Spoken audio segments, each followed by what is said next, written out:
Aloha, everyone. We would like to pay a special acknowledgement to Hanauma Bay Education Program for hosting Papahānaumokuākea for the last month. Hope some of you were able to see more than one of the presentations. One of the things that's absolutely amazing about Papahānaumokuākea is that we try to focus on both the biological significance of the place as well as the cultural significance of the place. So today, we're going to be focusing on the cultural significance of the place. Papahānaumokuākea is co-managed. It's managed by 7 different agencies, including NOAA, Fish and Wildlife Service, State of Hawaii, and Office of Hawaiian Affairs. One of the really, really cool things about Papahānaumokuākea is, to our knowledge, it is the only place in the United States that has a co-management agreement that is been signed by and has the operational components of it that allows for 2 federal agencies, 1 state agency, and 1 office that represents the indigenous people to all be part of the management of the place. Tonight's talk is by Kalani Quiocho, who is our Native Hawaiian specialist. And so I'd like to ask Kalani to come up, but before Kalani starts, we would like to open with one of the protocols we do on a regular basis. Mike, would you like to join us?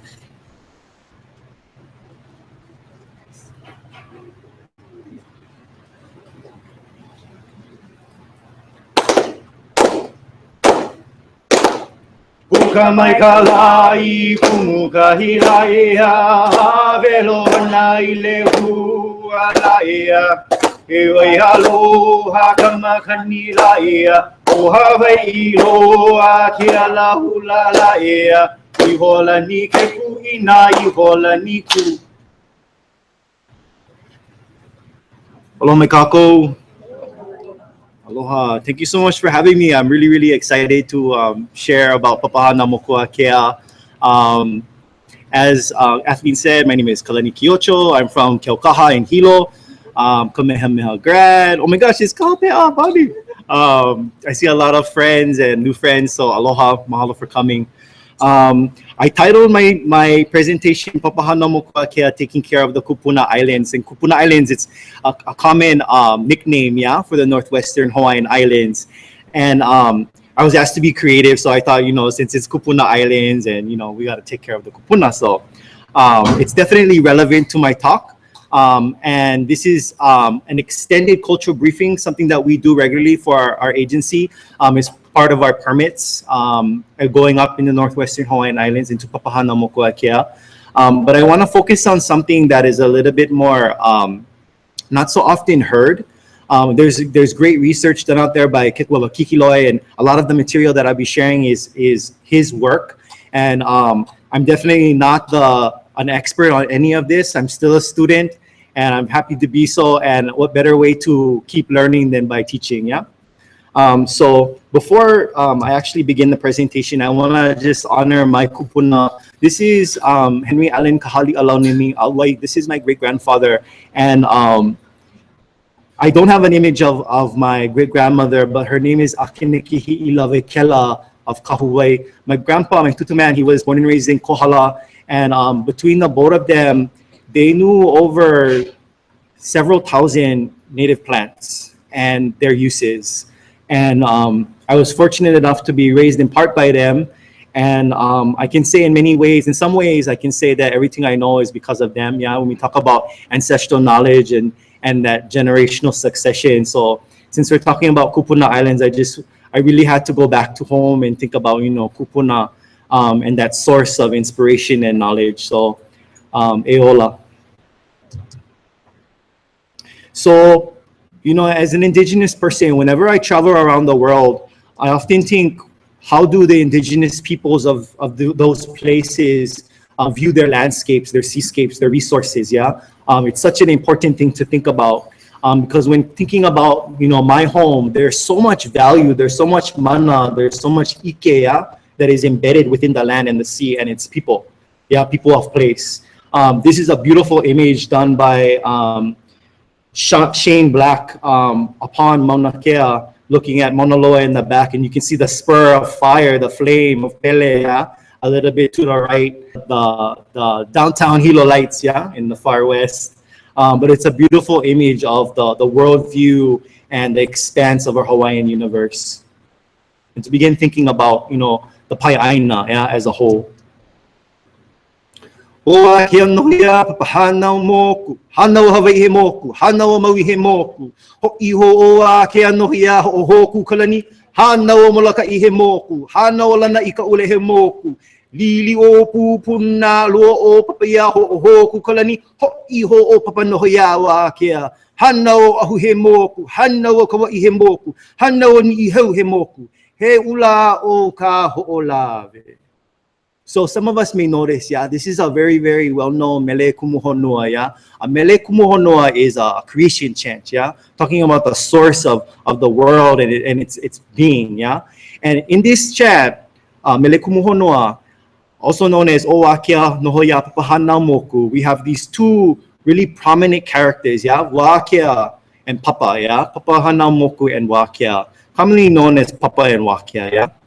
And these are the characters, these are the ancestors for which Papahānaumokuākea is named after, yeah? Some of us know this. And an extension of that is Papahānaumokuākea, yeah? So when we look at their names, a lot of the times we talk about Father Sky and Mother Earth, yeah? And that is definitely true, but for here in Hawaii, there's a little bit of an island flavor, yeah? We think of them a little bit differently. So when we're looking at the names, yeah? So Papahānaumoku, yeah. So Papa, she's that broad foundational platform, yeah. She's that base. She's that expansive earth, which is the one who is to hanau, yeah, to give birth, yeah, to islands, yeah. So, and from the oceanic womb, which is really important, yeah, because we're island people. So she is Papahānaumokuākea, that person who gives birth to the islands, yeah. And we see, even though she doesn't have oceanic womb inside of her name, we still see this in our language, yeah? For instance, the word for waves, yeah? Nalu, we know this. But nalu also means to ponder, to meditate, to recollect, yeah? It's that reoccurring wave that happens in our minds, yeah? But nalu also means amniotic fluid, yeah? So we see this oceanic womb occurring within that kind of ideology of Papahānaumoku.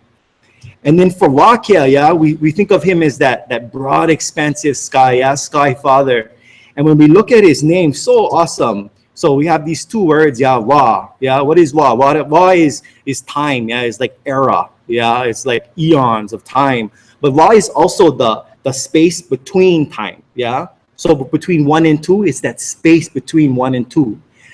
Or it's that space between two places, yeah? Between here and there, Mauka Makai. It's this Wa, yeah? So there's this space factor and there's this time factor, and it's Akea, yeah? It's broad, yeah? So when we think of Wakea and we think of like what he is more than just Sky Father. He is this standard, yeah? He's this standard of time and space. And we see this in our heiau that are dedicated to Wakea, yeah? Because he ends up being this ki'i, this standard for which we measure time, yeah? And we also see this in the references to geography, yeah? Because Kapiko Wakea, that's the equator, yeah? That's the center, yeah? He's the standard, yeah? Piko Wakea, also the Orion, yeah? He's that center, and that's that equatorial line that he follows, yeah? He is the standard. So we see this not only reflected within the sky, but our Kūpuna modeled this within heiau. And that's a really, really profound thing, because what they did was they created a model of the universe in which they could interact with the universe. And that just gives me chicken skin, because they were able to go on this heiau and interact with their Kūpuna and akua, yeah? For all the things that were meaningful and valuable for them. So Wakea, more than just expansive Sky Father, yeah, so profound. So these two progenitors, Papa and Wakea, I use this figure, I needed an image, and this is one of those creative ones that was created. But they become not only the progenitors or the ancestors of the Hawaiian Islands, but also of Native Hawaiian people. Yeah, we know this. And it's definitely not the only story. And we have so many different stories that honor different ancestors. And all of these are all variations. They're multiple stories of our truths, yeah, of our creation stories. So when we're looking at cosmogonic chants of Hawaii, whether it be Kumulipo, Veleahilani, or Pu'ukahonua, or Kumuhonua, all of these things have reoccurring lessons, yeah, within the chants. And one of those things that reoccur are that Native Hawaiians or Kanaka, man, is related to the Aina. Yeah, that's reoccurring. That's always a reoccurring thing. Man is related to the Aina. And so with that comes responsibility. Yeah? It has these protocols, prescribed ways to behave. When you're thinking about Aina, you think about kinship and family, and you have those ideological frameworks that prescribe behavior and how society is structured and operates. Yeah. So we're going to take a look at the Kumulipo a little bit more, but I'm going to use this map. This is an image, yeah, of the Hawaiian Islands. Yeah. And for indigenous peoples across the world, so when we think about indigenous peoples, wherever they're from, their territories, their ecosystems, their resources, all of these things, these components become part of the framework for their culture, for their identity, for their ideologies, for their worldview. Yeah. And when we think about the indigenous people, we can kind of see a parallelism with like species. Yeah. So when you think about one species, yeah, that has a native habitat, a native ecosystem, they are directly affected or even perhaps indirectly affected by their environment, yeah? So they evolve, they adapt, and they change, and they become really unique, yeah, because of place. Yeah, so we see this happening with indigenous peoples as well, all over the world. We not only change physically, yeah, but you can see it in our skin tone and how our eyes are shaped, and even how we behave, yeah, our gestures or our intonation, our languages are all based on our environment, yeah, and over time. So time and place, yeah, time and space. When we're looking at the Kumulipo, okay, O keawi kahuli vela kahunua. O keawi kahuli lole kalani. These are the two first lines in the Kumulipo. Yeah. And what it's saying is at the time when the earth became hot and at the time when the heavens turned about. So this is a really poetic way to say that there was a lot of action. Yeah. When you learned in grade school, right? When you learned in grade school, like, oh, there was like volcanoes and like thunder and lightning. And it was just like, there was a lot of like primordial ooze going on and like the sun didn't shine. This is a beautiful way to say that there was a lot of action. And why is that so? Because you need this friction, you need this action to create life. Yeah. You need it to catalyze all of these things that are to come. Yeah. The succession. So we see this. What we also see in these first two lines is this binary, this dichotomy beginning to develop. And what I mean by that is like black and white. Yeah. Wahine and Kane, male and female, Mauka Makai. So we have the Honua, yeah, we have the earth, something really solid, yeah. And then we have the Lani, yeah, the sky, something that is kind of above, yeah, and like not really tangible, but you can see it, but it's there, you know it's there, right? And you feel it in different ways. What we see at the end of this short portion, in the very, very beginning, is Po Vale Hoi, yeah, Po Vale Hoi. So nothing but night, yeah? And this is important because it's saying like, the sun never arrived yet. This is still like, we're still in the night, yeah? We're still beginning, yeah? What we see a little bit later, Hanau kumulipo ikapo he kane, Hanau po ele ikapo he vahine, Hanau ko uku ko akoa, Hanau kane he ako akoa puka. So in the night, born was Kumulipo, a man, okay? In the night, born was Po ele, a female, okay? Born was the coral polyp, which gave life to the coral colony, emerge, okay? So look at Kumulipo. So Kumulipo, we know that as the creation chant, yeah? But here it's like, oh, he's a man, and then Po'ele is a female. So let me break down the words for you. Kumu means source, yeah? Some of us know this. And Lipo is that deep darkness, yeah? So we have the source of deep darkness, a man. And we have Po'ele, Po, night, and Ele, black, that black night. Yeah, she's female, but we're not talking about mortal man and female. What it's setting up to do is showing you that these are the energies necessary to create life. Yeah, these are the two parts of a whole to catalyze that action. And from these two unions, or from this union between Kumulipo and Po'ele, born is the coral polyp, And so some of us, we know that the coral polyp is the first biological ancestor. We can call everything ancestors, but when we think about coral polyp, it's biological, that life form, what we would see, called biology. And then from this single coral polyp is that proliferation, and so the colony. And we have so much references to coral reefs and how they're metaphorically and literally the foundation to an island, And we can see that that same kind of that lesson reoccurring within our families. So going back to the image of the islands, when we look at the Kumulipo, let me break it down just this really basic. We're gonna go po and ao, So we're talking about the binary, the dichotomy, So Kumulipo, some of us know already, it's divided into two sections, po and ao, basically night and day. And then within this whole structure, Kumulipo, there are 16 va. Remember va kea, That measure, that standard, that increment of time and space. So there's 16 of these eons within Kumulipo, and there are 8 in po and 8 in ao. And then there's over 2,100 lines, And then there's these lessons that I'd like to highlight. They're commonly highlighted. And I use these terms because we're familiar more or less with these terms, and they kind of parallel the lessons that are actually in the Kumulipo, but they're not the exact same thing. So we're talking about the origin of species. What is that? That's like Darwinism. That's the evolution of these species going from the single-celled organism all the way up to the more complex organisms.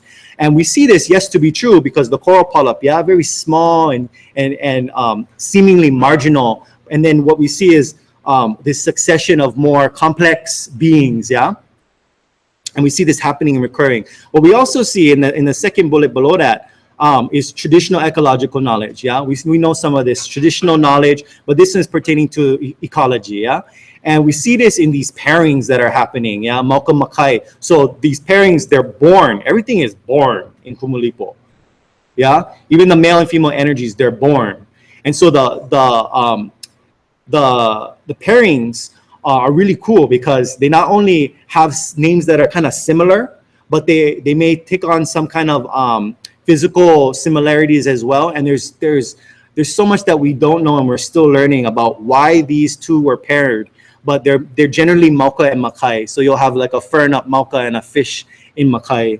And then what we see is this huge entourage of Kūpuna that happened in ao. So after po is done, that first half of the Kumulipo, in ao is this huge genealogy, and they're all named man and female, male and female, and all by name, which is incredible. And I'll talk more about that and the significance of this portion of the Kumulipo to the northwestern Hawaiian Islands. So this line that runs across right here, some of you already know what it is. This is the Tropic of Cancer. This is Kealapolohiwa'akane, known in Hawaii. And Kealapolohiwa'akane can be translated as the dark black, sacred, glistening trail of Kane, or pathway of Kane.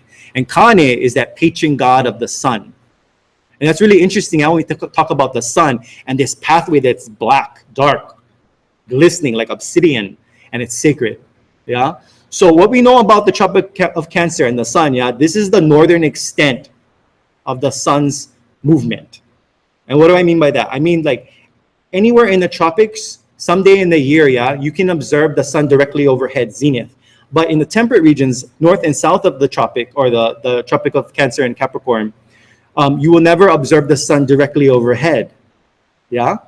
And you notice, like in Alaska and the Arctic, it'll kind of skim the horizon, or like in the poles, it's like 6 months dark, 6 months light.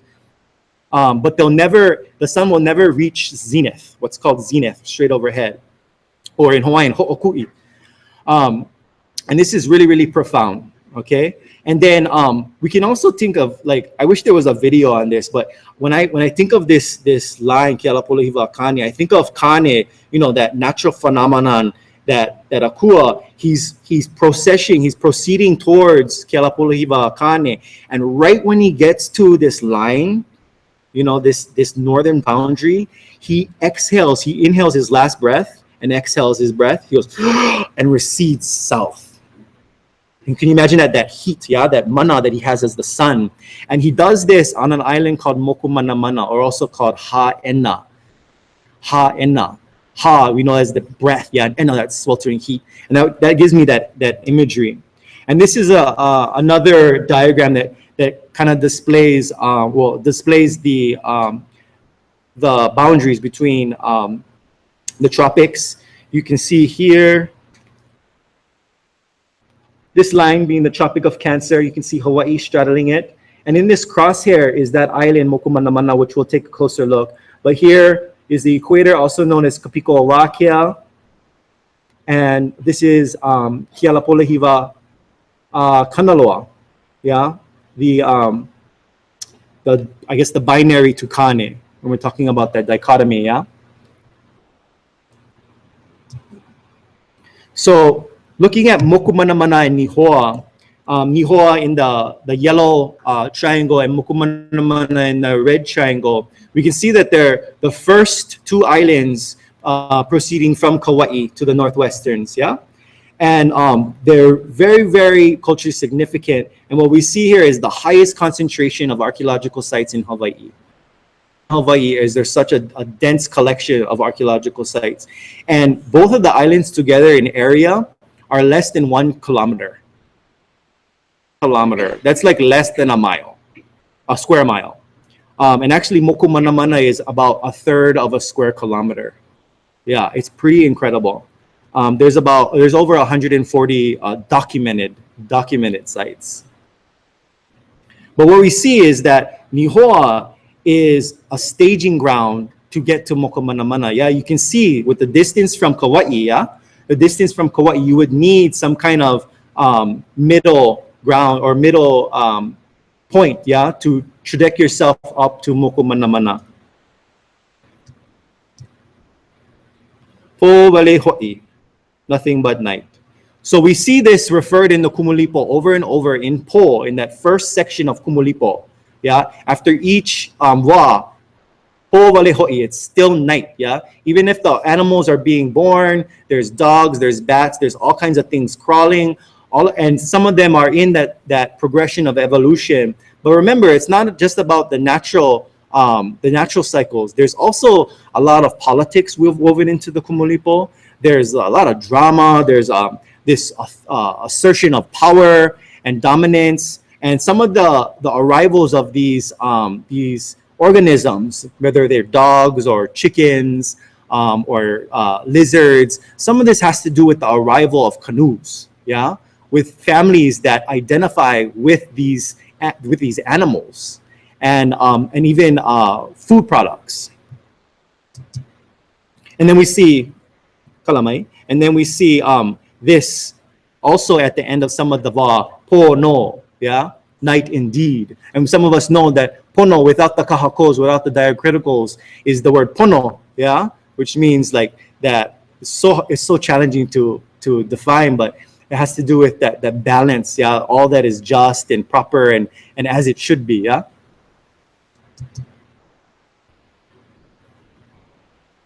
And then wow, this is a term at the end of the 8th wa, halfway through the Kumulipo. Wow, it is dawn. So the sun didn't puka yet, it didn't come up yet. What we're seeing is like, chickens are starting to crow and the light is just, it's shattering the night, blemish the night, And so we're seeing this progression of light. And this is the dawn of man, okay? This is what's happening halfway through the Kumulipo. So I want to point to 4 prominent progenitors or 4 prominent ancestors within the Kumulipo. And their first arrival is within Wa 9. And they are La'ila'i, who is a mortal woman. She's a woman. She's born first. And that's really, really cool, Born first. Ki'i, man, born second. But he's the firstborn man. And then Kane and Kanaloa. And you can see that they are gods. And some of you know that there are 4 major gods, referenced in Hawaiian culture. There are Kane, Kanaloa, there's Lono, and Ku. These are 4 major gods. And here, what's interesting about their arrival in the Kumulipo is that they're all siblings. They're all siblings. And La'ila'i is firstborn, Ki'i second, Kane third, yeah, God. Kanaloa, fourth, God.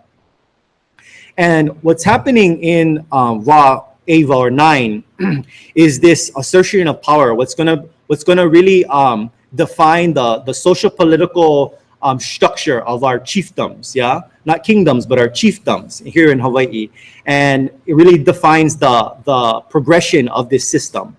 And so when we're looking at these two or these four characters, so La'ila'i is the only wahine, yeah, and what we see is that Ki'i and Kane, yeah, Ki'i man and Kane a god, they're trying to mate with La'ila'i. And this is really, really interesting. And I'm going to show you some really cool things. So remember, La'ila'i is a woman, yeah? Ki'i is a man. What happens is Ki'i actually is allowed to mate with La'ila'i first. He mates with La'ila'i first. What this does is it sets up this lineage of La'ila'i and Ki'i to be the senior line. And this is really important because these are one of the laws that define socio-political dominance in Hawaii. And then Kane, he also mates with La'ila'i, but he's second and he is the junior line. And so what happens in this struggle for power is that Kane's lineage is trying to mate into the sea, raise their mana and authority and their dominance, yeah? And Kanaloa is not given the opportunity to mate. He has no children, okay? This is really, really no children, okay? So you cannot pass on your legacy, if you will.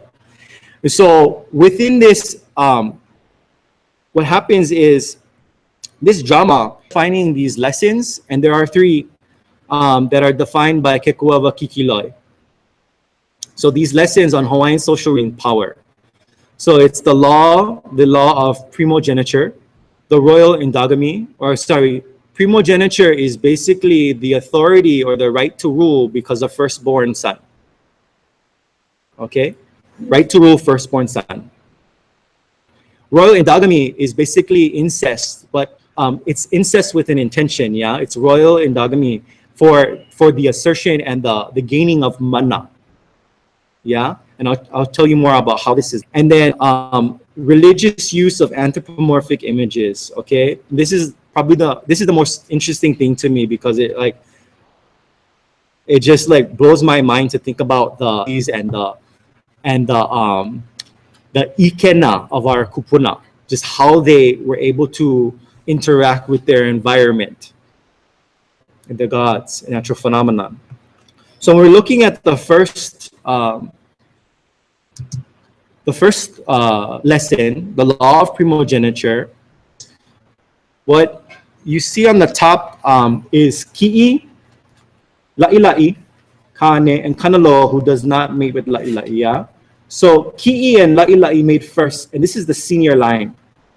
And then Kane mates with La'ila'i second, and this is the junior line. And so there's this struggle to mate into the senior line, gain mana. And remember, this is the law of primogeniture. So the mana, the birthright, the authority of rule and power is given to firstborn, yeah? So Ki'i is firstborn son, then he is also the ancestor of the senior lineage. So that's even more mana, yeah? When we look at the dynamics between Akua, gods, and mortal man, Kanaka, yeah?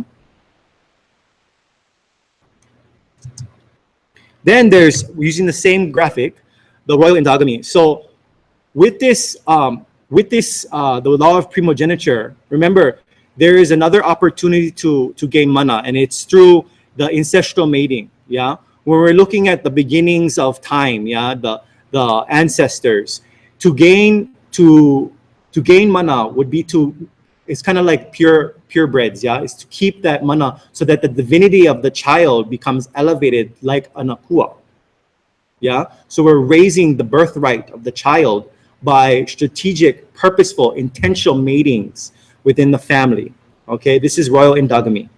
This is the second lesson of socio-political progression in Hawaii. And then this one is the most interesting to me.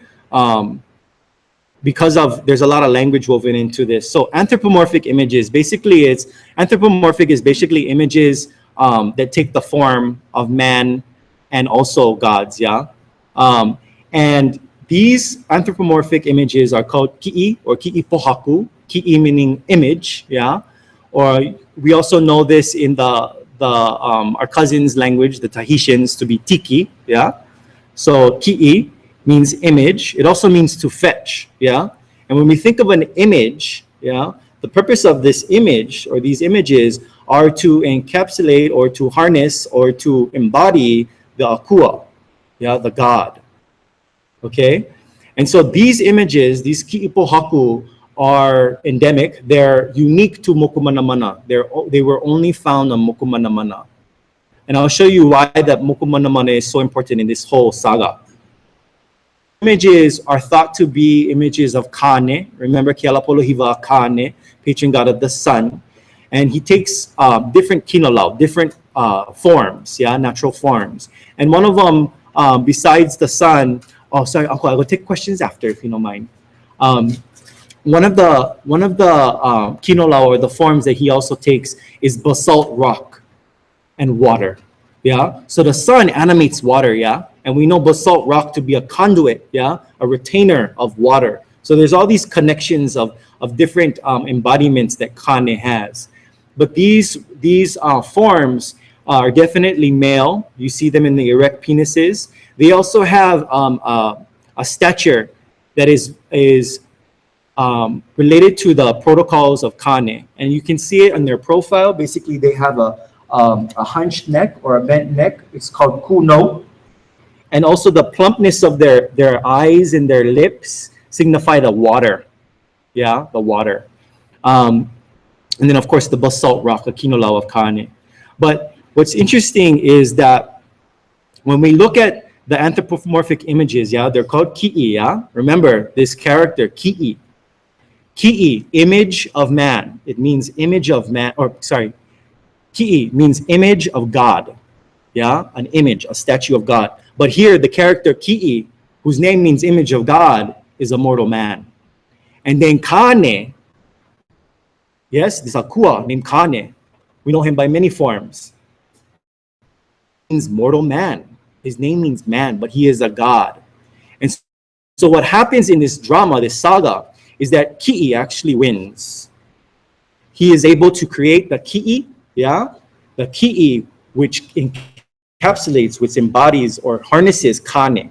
And that way, Naka is able to interact, to have power, to have authority over the akua. Not a one-way street, if you will, but there is a recognition that there is an absolute necessity to have the binary. Akua do not exist without Kanaka, yeah? Gods do not exist without Kanaka. And Kanaka, man, does not exist without God. They are both part of the whole, yeah? In the consciousness of man, that's where God was born. And so it's really cool to think about theology and how ki'i, image of God, this mortal man, was able to harness the akua, the mana of this akua within the ki'i. And so we see this whole drama play out on Mokumanamana. And that's why our Kūpuna visited this place generation after generation for hundreds of years in what is called the expansion era by Kekuewa, to replay this saga, to revisit it. Because there's something really powerful about protocol and ritual, yeah? About doing something that was done 1,000 years ago. Yeah, retracing the steps, the pilgrimage, the migrations. There's something really powerful about traveling with the sun's path. We're traveling with the star's path, yeah? What Kanaka were able to do, just like being able to create these images of gods, was to replicate these sacred movements and these sacred embodiments, yeah? To be able to petition on behalf of the Lahui, yeah? When we talk about the sun, yeah, and Mokumanamana at the Tropic of Cancer, the Lahui is that people under the sun, La, meaning sun, and Hui, that group, yeah? So we see a lot of these references within our language having to do with the significance of Nihoa and Mokumanamana and the rituals and the ceremonies that were developed over time in this place. And so there's a really, just to reiterate, there's a really important thing that happens when you retrace the mo'olelo, the genealogies, the stories, the history of your kupuna, yeah?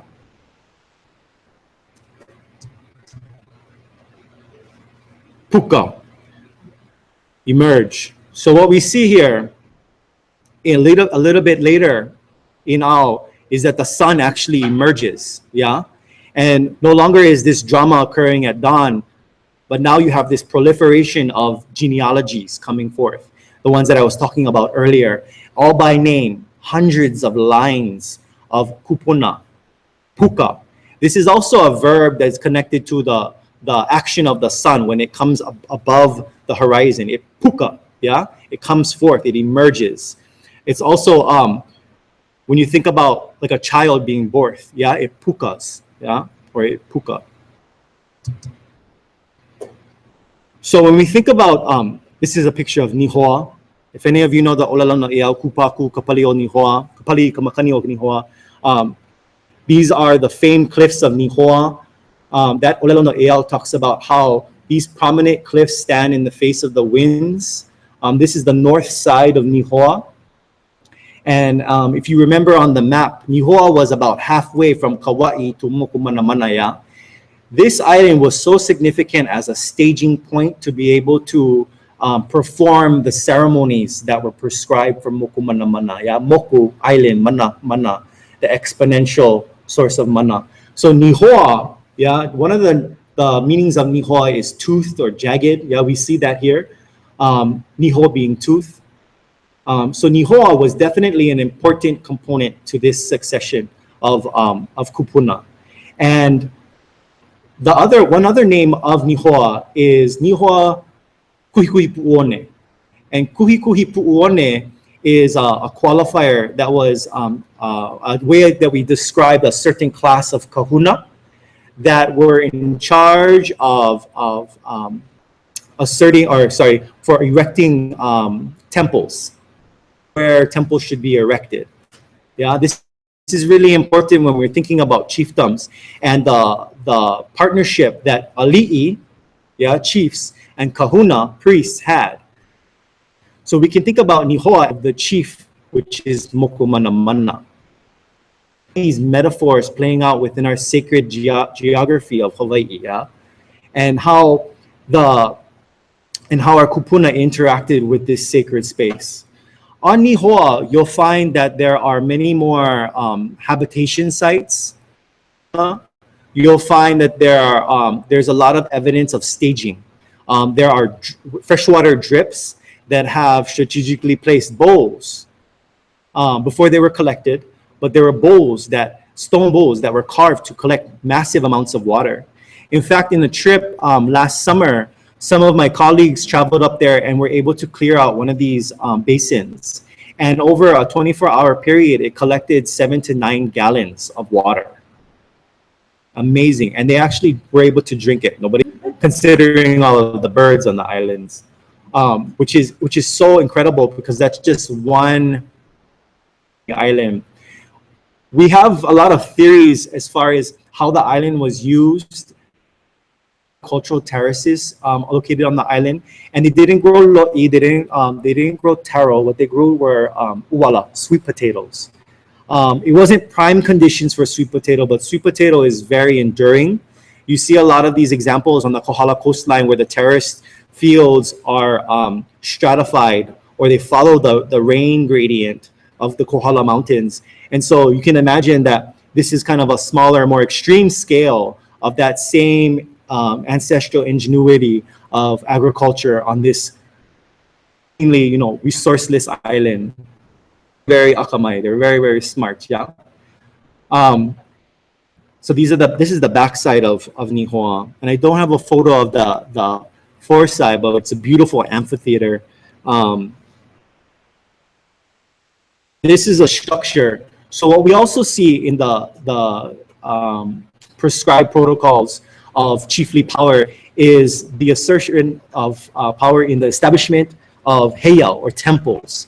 And the word heiau can be broken up into two words. Hei, which means to ensnare, yeah, We know this game called Hey Hey, which is like the string game, yeah? The string game that many cultures have. But Hey is to ensnare, to capture. And Au has to do with these mana lines, these energy lines. And so these heiau were established, were erected on places, yeah, by the kahuna kuhikuhi puone, the kahuna who said, build it over there, were areas, were platforms to be able to interact with the mana, yeah, and the akua, and were models for the universe in different ways. So this is just one structure. And I don't know what stones are, but they're very prominent, and we haven't seen them quite like that in other PE, in that like tilted angle. They're usually erect, but it's been like that in recorded history. It's been like that. This is also an example. This is not a heiau, but it's an agricultural terrace. So you can see how steep the island is. Yeah, it's like a 30% gradient grade on the island. And actually, there's other olelo na'iau that talk about how this island is the crawling island. You basically have to crawl to live on this island. But you can see how vegetation is everywhere. You can see, another name is Moku Manu, this island, Nihoa, Moku Manu. Moku island, Manu, bird. Yeah, and there's so many birds. So it's very, very resourceful. But the establishment of these structures was a demonstration of chiefly power. Can you imagine the resources that was needed to be able to erect these structures in the middle of the ocean? Yeah, because some of these resources were not found on the island. So you can imagine the efforts that needed to happen in order to advocate, for these activities to happen by the chief. So here we are, Po and Au. And so you see that Nihoa and Mokumanaman in proximity to each other. And what we see beyond this, what we see beyond this are an extension of other islands, yeah? And I'll talk about them more so, but we don't find archaeological sites on these islands. And some people are like, oh, how come? How come there's not archaeological sites? But when we think about the binary, the dichotomy of where man is supposed to be and where man is not supposed to be, the imprint of man should not be in Po. Yeah? Man was not in Po in the Kumulipo. So you will not find these massive structures or evidence of our Kūpuna. They went there. Yes, how come we know? Because we have names, we have accounts, we have mo'olelo, we have stories and histories of their visits, their migrations up there, intentful. And some of these islands have very mythical names. And why would that be? Because not many, and so that very small repository of oral traditions just added to the grandeur and the imagination of how these islands must have been. Yeah, some of the references are to these islands are of being like godlike. Yeah, being able to appear and reappear, and also to float in the clouds. And we see this natural phenomenon occur, and I'll show you some examples a little later. This is an image of Mokumana, and in the saga of Papahānaumokuākea, what we see is Wakea is the primary character for the prescription of these ceremonies here. What happens in this very extensive story is that Wakea is the first one to conduct these ceremonies, and he conducts them here at Mokumanamana.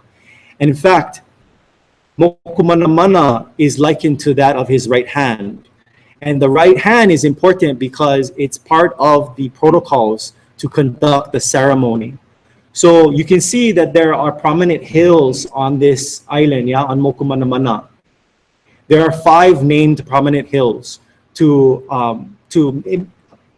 fingers, and there are gestures that are included in the ceremonies that have to do with the hands of Wakea at prescribed times. So remember, time and space, yeah. And I'll just leave it at that. There's a lot of really cool things that happen with these gestures and the timing. But all of these things culminate at the summer solstice, yeah? So when we're talking about mana, yeah, the most magnified source of mana or time of mana would be the summer solstice when the sun is directly overhead, yeah? When you look at the Pacific Ocean and the Tropic of Cancer, there's no other island that is on the Tropic of Cancer. So this is like really, really special. And so our kupuna knew that, and they were able to calibrate time here. They were able to calibrate seasons and their knowledge of their world. And this also gave them mana, yeah? The chief's ability to understand the interaction between po and ao gave them more mana. That's what resources and intention in visiting this place, to study it, to interact with the akua. And what you see here, Mokumana Mana is actually aligned east to west. And so with these protocols, there was a succession of protocols that happened along the spine, what we call the spine of the island, that mimic the path of the sun. So along this, you can see it's really steep. But along the spine of the island are all of these heiau. There is not a place that you can step that you are not near a heiau. And so you can imagine that you're walking the spine of the island, you're walking through heiau, after heiau, after heiau, until you get to this certain point where there's a very prominent lele, or lena, that just juts out. And this lena is really important to our kupuna, to us as Hawaiians, because lena are the points by which our kupuna jump back into po after they hala, after they pass. So everything is born in po, yeah, comes into ao, comes into being. But when it passes, it finds the lena and jumps back into po in that cyclical cycle, yeah? So this lena on Mokumana Mana is the westernmost extent of ao. Wouldn't have to travel and jump back into po. So we have lena here on Oahu. Every island has them. And they're all aligned in some way. Really profound thing to go up there and to be at the place where your kupuna have jumped over, have passed on for generations. Okay. Maybe 5 more minutes. Okay, I got 5 more minutes. And then questions. And then questions. So I just want to touch upon these structures. These are mana-mana. Yeah, mana-mana, or digits like our fingers. We call these mana-mana lima, yeah, and mana-mana wawai for our toes. But these mana-mana, these uprights, have to do with the moving of celestial bodies. And in this case, Mokumana-mana has to do with the sun. And so, talking about Wakea as the standard, I won't go into detail, but the rituals prescribed here have to do with the shadows casted by these mana-mana during the summer solstice. And you probably heard like, oh, when you step into the shadow of a chief, you'll be killed, right? When you step into the shadow of a chief, this idea of casting shadow or not casting shadow has to do with mana, yeah, when we're talking about the sun. So at high noon on summer solstice, when your shadow is within yourself, that's when you have the most mana. But when the shadow is casted, your mana is extending out from you. What happens with these is the positioning of certain people, ali'i, kahuna, on these platforms to be able to be in the direction of the shadows, the most prominent ali'i, the sun. The sun used by these ki'i to cast into us kanaka, or ali'i, man, which is so cool. So I just want to run through some images very quickly. This is an image of Mokumana Mana from the west. Our left-hand side is the lena, is that prominent jumping off point, the most western point on Mokumana Mana. And you may have read in my abstract talking about the dichotomies, yeah, about the rising of the sun and setting of the sun. Well, the rising of the sun has to do with the birthing and life, yeah, and the setting of the sun has to do with death and the passing, yeah. These are just images on Mokumana Mana. And you may have known the saying where nature and culture is one. You can definitely see that in that slide or that image. But these are some of the things that I talked about earlier: the temple construction and reconstruction, coordination of rituals, intensification of ritual performance, and the increase in types of offerings and sacrifices. And I'll just point that this was an important point, because it had to do with the surplus and the economic stability of our people to be able to perform these things in such marginal and remote areas of our Pai'aina. An example of the procession of the sun beginning in May 15th here in the south of Big Island, May 15th. And so we're right about here, yeah? And so this is the path of the sun zenith, yeah? So all the way at summer solstice, June 21st, that's when the sun will be right over Mokumanamana stuff. And so there were prescribed rituals that happened within the main Hawaiian Islands that supported the combination of mana that happened and the protocols that happened at Mokumanamana. So this was definitely a state religion, yeah? These are the archaeological sites on Nihoa. This is that mythical characteristic of the islands floating in the sky. You can see the reflection of the lagoon. There was also a means of navigation. Oh, and now here are the ancestral names located in the Kai'ai Kawaha genealogy. There are other names as well. Lahui, people of the sun, birds everywhere. And today, you know, we have this resurgence of Aloha Aina, and we saw the Hawaiian Renaissance, yeah, with Hokule'a. And there was the place that was heavily involved in that Renaissance, and that was Koho'olave.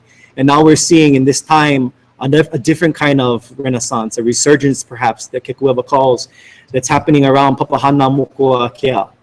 Yeah, and we're seeing our people not banging at the door saying, "Let me in, I'm Hawaiian, I have a right to all of these things," but now we're at the table. Yeah, that's why my position exists.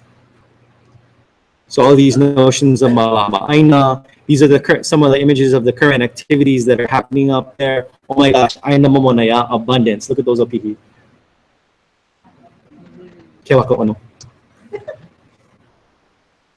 Here's archaeological research. And then just leaving you with the Hawaiian proverb, yeah? Ikawa mamua, ikawa mohope. The future lies within the past. Mahalo.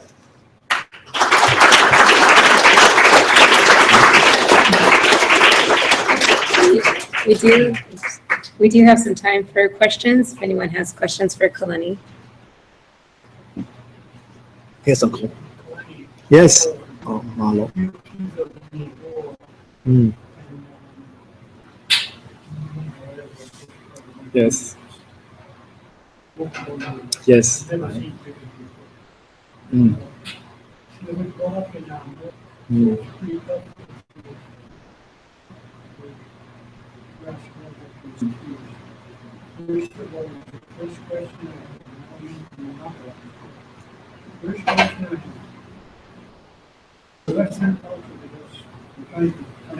Yes. God seems to be the greatest mana, Mm. and of the highest. And it seems from what I listened to you, law, the sun, as that mana, the highest mana. Aye. Now, the difficulty for me is, we think of God as someone, I don't know what kind of image we think in the Western culture, Mm. but it's more an object, Mm. and yet God, we don't think of it as an object in the Western culture. In the Hawaiian group, I can't see the two being similar, right? Mm. My great-grandfather, Papa Owai, was, and then he changed to become a Catholic, like my tutu. And I'm like, oh my goodness, and he practiced his culture. And he taught, and somehow I grew up honoring both, yeah? Pure Hawaiian, I exist because of all of my kupuna. I'm the combination of all my kupuna and all those truths, yeah? They carry some of the things I was, I try to like think how is it parallel? And I did a lot when I was younger because I tried to, was trying to figure out my worldview, yeah. And I saw some parallels, some. And one of the things I saw in Christianity is that God, Keakua, takes forms in a rainbow, in some of these natural phenomena. And I liken that to our Akua's perspective, their ikena, what they saw in their world. And when we think about like the sacrament, we repeat that, yeah. In Catholicism, we repeat that, taking the bread, taking the wine as metaphors, yeah. It's not the actual thing, it's not the universe, but it's a symbol, it's a model for that which it's represents. And so I see that there's some parallelisms, but it's not equal. It's not a one for one. And sometimes you need a little bit of this to explain a little bit of this. And you need those reference points. But mahalo for that mana'o helps me to just expand it a little bit more. Aye. Going back to that old culture, Mm. that tea, Right. one Mm. now, the confusing part, I wanted to ask the question at that point, which I did. Mm. I was confused at that point because I see the English words God, and then I see man and woman. Mm. And it seems to me that even when you use that English phrase, Mm. it seems that God has used the milk of agriculture. It's not the same as God in that in Christian Mm. way. Because the man, you have man, that's the English word man. Yes. Woman. They have more honor than the other two. And yet they're God, the other two are gods. Mm-hmm. So Yes. that's confusing to a person like me. Mm. I understand. So maybe you can explain what God in the Hawaiian culture, what God means. That is very confusing. Yeah. What I was trying to do in this presentation was not only tell a part of the mo'olelo or the history of our kupuna and the perspectives through my lens, definitely, but also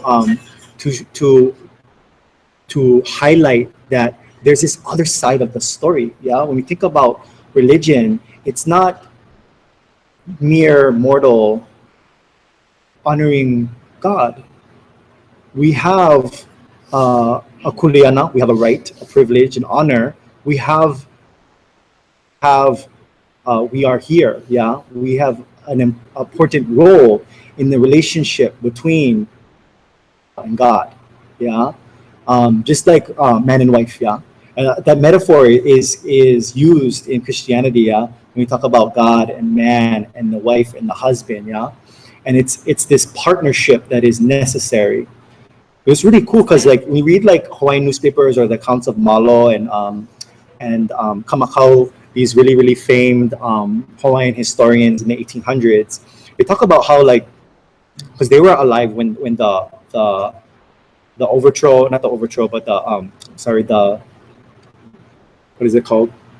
In 1820 or 1819 when the state religion, which we know as like the kapu system or akapu, was overthrown.